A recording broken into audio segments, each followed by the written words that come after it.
Hello, and welcome to the Darby Creek Diaries. I'm Gail Thompson, and I'm so glad that you stopped by today. I hope you enjoy this project. We're going to make some simple glass ornaments you can get at any big box store, but we're going to put our own little take on them. This is not a new technique, but it is a goodie. You're just going to take the regular old balls. Now, I happen to have largish ones. They come in different sizes, but I wanted to have room to decorate. So I just got the big ones. They're about $1 a piece, I want to say. And you need Pledge Floor Care, and it will dry clear. And you just go squirt some in the bulb and shake it around. Make sure that you cover all the surfaces. It's probably not a good idea to stick your thumb there. So I went ahead and got a cloth. Those can probably cut you. Mine were kind of blunt, but you never know. Then you're going to dump the excess off into just a paper cup that I'll reuse, and you're going to let it dry. I let it dry for a couple hours, and then just going to put some of my favorite colors of glitter in. Then I'm going to grab that rag again and shake all around, making sure that you coat everything because you really don't have a second chance on this. You can't really pour in more of the liquid stuff, or I would imagine you'd have a mess, although it may be cool. Maybe we should try that. And when you think you have everything coated, you're just going to flip that ball over into that cup. Well, or you can put it back in the jar if you're reasonably careful and think it's dry, which I think it probably would be dry or it'd be stuck on the side. Tap it back into the jar if the lid's big enough, and there is our first ornament. Now we're just going to do a few other colors. I just think it's kind of cool to watch, but if you want, you can skip to about 3 minutes, 12 seconds. But I just like to see how the different colors and textures of the glitter, because I've got different chunky to not so chunky, how they wind up looking on the ball. So, oh, and that paper, that cone, all I did was just roll it up and tape up the side. Super easy, and stuff we have around the craft room.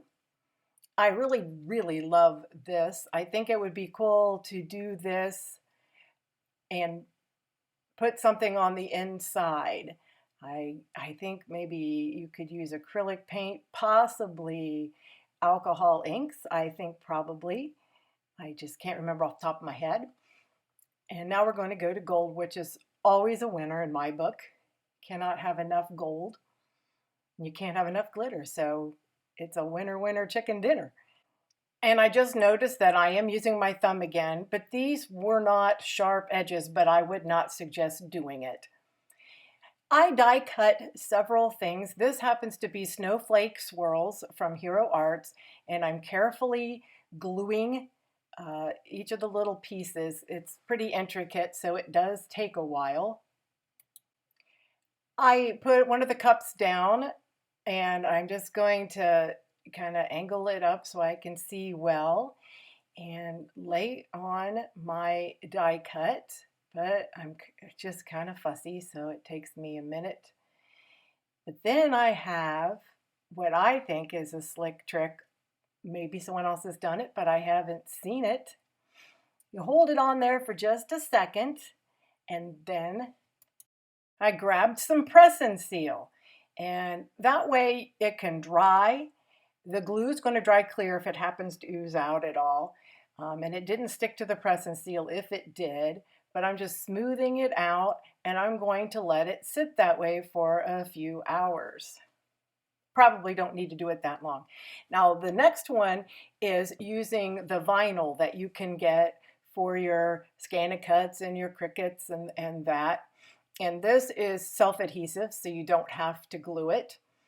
And I'm just peeling it off. It does die cut fairly easily, but the little pieces do tend to stick, and I'm using a Gemini Junior, so it's pretty sturdy stuff. And I've got to get my tittle. I could not live if I did not have my tittle. And I almost always lose them, so I'm going to be very careful this time. I'm going to place Joy on there.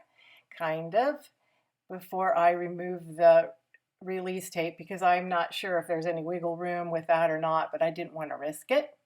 I'm taking my craft knife to kind of get that release paper separated. And it does take a minute, and you want to be very careful with this not to cut yourself. And then here we go, and I'm just going to peel it off carefully. Now with the joy, it's kind of intricate, so you don't want to kind of misshape the word or stretch it out. So be very, very gentle with this to keep the integrity of the die. I put my cup down as my little holder. It does a great job. And here we go. Slowly but surely, I will apply the vinyl and gently poke it down there. And it looks good to me. I'm going to get my tittle with it's a jewel picker, and place it on there and give it a nice little push. I've had this Renea, or Renea, I'm not sure how it's pronounced, double-sided foil for a year, and I haven't opened it, but I finally thought I would try it out for you. It's supposed to maintain its shape really well. I'm not sure through the mail it's going to, but I'm not going to mail this anyway. And I die cut out the poinsettia from Hero Arts, and I'm just stacking and gluing on top. I saw a tip the other day to stack a poinsettia. If you want it really fluffy, you can pull those back, brachts, B-R-A-C-H-T-S, that's the correct term. Pull them, twist them, and put them in front of the bract on top of it, and it'll get fluffier. But I did not do it for this because I just was going to curl it up anyway, because this does have a memory.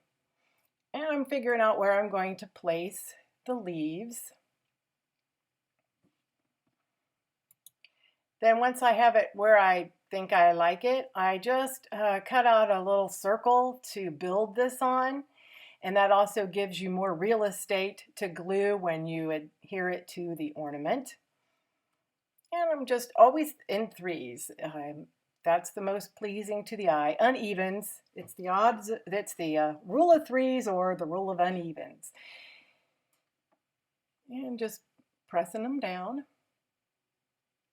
And triangles are also very pleasing to the eye when you do odds or unevens.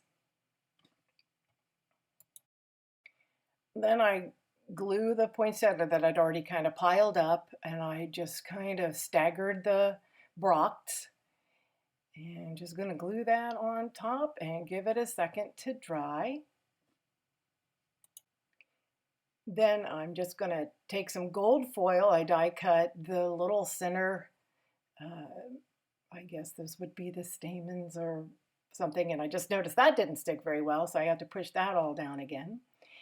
Now I'm going to glue the back. Now I'm using art glitter glue, and it sticks, but use your favorite adhesive that will stick to glass. Not all of them do, especially if they're designed for paper.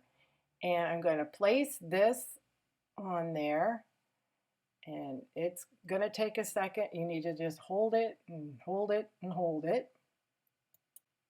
Then I got out my press and seal again, and I'm just going to lay that on there as tight as I possibly can and let that sit for a couple of hours. Now, I don't know if 2 hours is the magic number or not, but here's the unveiling. And it's time to do our froofing or our zhuzhing or our fluffing. This is known to be able to hold its shape. It is a foil paper. And I just kind of pull up each bract and then kind of fold it into a V shape to give it just a little bit of texture. And there you go. That's our finished ornament. I think it's really pretty. Probably not going to be the easiest to store, so you're going to want to store it in a box. But here are our projects. I hope you enjoyed this tutorial and that you'll like and subscribe and comment. And I also have another set of ornaments that if you're interested, I can make a video for. I've kind of been in the ornament mood. And make sure you go visit a blog named Hero. We have challenges every month and there's a $50 gift card. I hope you're doing great. You get a chance to craft. You come back and see me, like, subscribe, and tell your friends. Here are a couple of videos I think might interest you. I'll talk to you again soon. Bye-bye.